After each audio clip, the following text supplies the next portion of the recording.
বিবাহ বহির্ভূত সম্পর্কের জেরে প্রেমিকের হাতে খুন হয় যৌনকর্মী। আজ আপনাদেরকে শোনাবো ডায়মন্ড হারবার থানা এলাকার একটি ঘটনা। অনিমা সর্দার পেশায় যৌনকর্মী, ডায়মন্ড হারবার পৌরসভার 4 নম্বর ওয়ার্ডের বাসিন্দা। তার সঙ্গে আলাপ হয় রহমত শেখের। রহমত কোর্টে মুহুরির কাজ করত। আলাপ থেকে আস্তে আস্তে দুজনের মধ্যে একটি সম্পর্ক গড়ে ওঠে।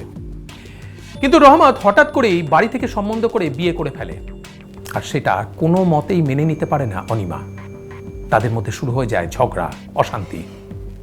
বেশ কয়েকবার মোটা অঙ্কের টাকা রহমত অনিমাকে দিয়েছিল, কিন্তু এত টাকা দেওয়ার পরেও যখন সে অনিমাকে কিছুতেই কাটাতে পারছিল না, তখন সে একটা ভয়ঙ্কর পরিকল্পনা করে। ঘুরতে যাবার নাম করে অনিমাকে নিয়ে সে ডায়মন্ড হারবার থানার বারদ্রোনের টাওয়ার সংলগ্ন এলাকায় যায়। সেখানে গিয়েও তাদের দুজনের মধ্যে শুরু হয়ে যায় বচসা।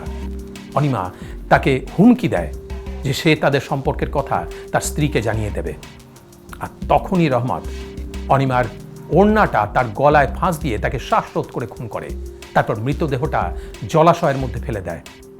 ঘটনাস্থল থেকে উদ্ধার হওয়া মোবাইলের মাধ্যমে পুলিশ ট্র্যাক করে রহমতকে।